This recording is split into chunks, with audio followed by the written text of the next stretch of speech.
Bwana Yesu asifiwe sana, mpendwa mtazamaji wa MHAE TV. Na kukaribisha tena kwenye kipindi chetu cha mkate wa leo.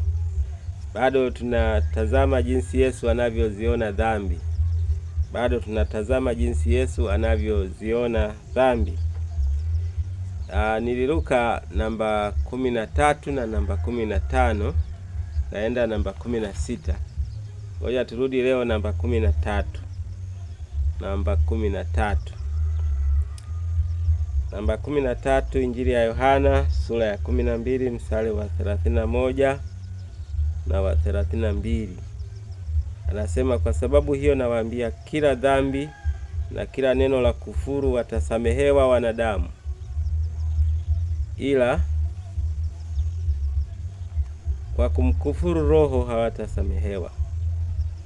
Naye mtu yeyote atakaye nena neno juu ya Mwana wa Adamu atasamehewa, bali yeye atakaye nena neno juu ya Roho Mtakatifu hatasamehewa katika ulimwengu wa sasa wala katika ule ujao. Amen. Mpendwa wangu na mtazamaji wa kipindi hiki na mfuatiliaji wa kipindi hiki, tuko katika jambo la 15, kumuona Yesu anavyoziona dhambi.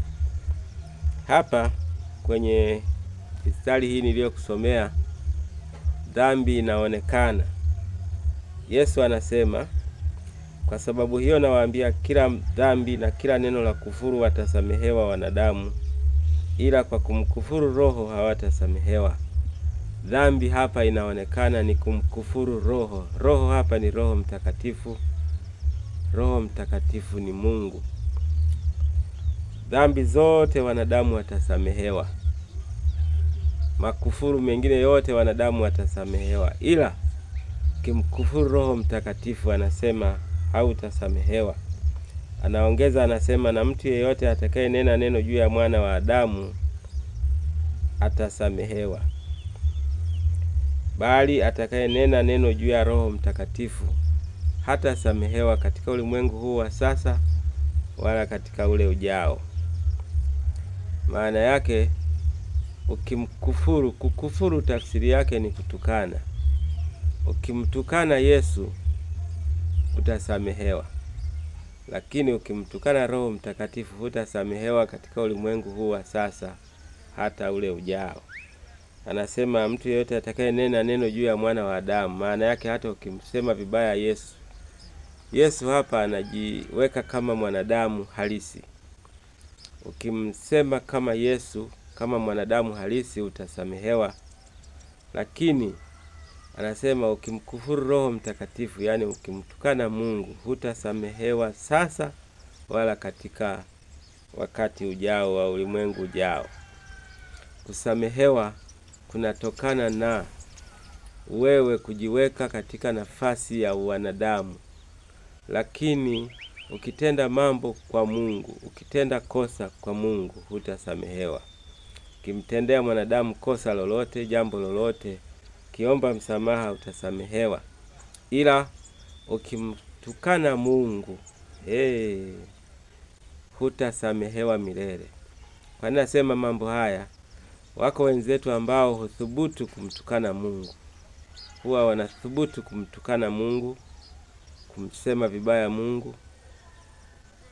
Lakini nakwambia, wamejiweka katika kitanzi ambacho hawatakaa watoke ndani yake. Ni kitanzi cha ajabu sana hicho. Wamejifunga kwa namna ambayo hawatakaa wasamehewe. Lakini heri yako wewe ambaye umechagua kuishi katika kumpenda Yesu na kumtumikia Yesu. Hutakaa uingie kwenye hukumu ya milele, lakini wewe umejiweka huru mbali na dhambi, mbali na hukumu ya milele. Mungu wa mbinguni akusaidie, akujalie neema hii ya kuendelea katika mkono wa Mungu. Mkono wa Mungu unatembea na wale ambao wanampenda na kumheshimu, lakini mkono wa Mungu pia uko juu yao wanaomtukana na kumdharau.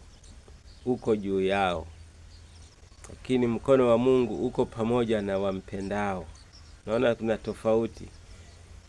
Kuna mkono wa Mungu uko juu ya watenda mabaya, lakini mkono wa Mungu uko pamoja na watendao mema.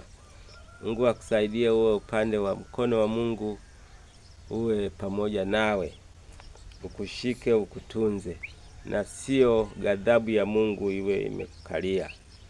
Neema ya Mungu iwe pamoja nawe. Tukutane kwenye kipindi kinachokuja. Bila shaka umefurahia. Nami namuomba Mungu akubariki sana. Kwa jina lake Mungu Baba, Mwana na Roho Mtakatifu. Amen.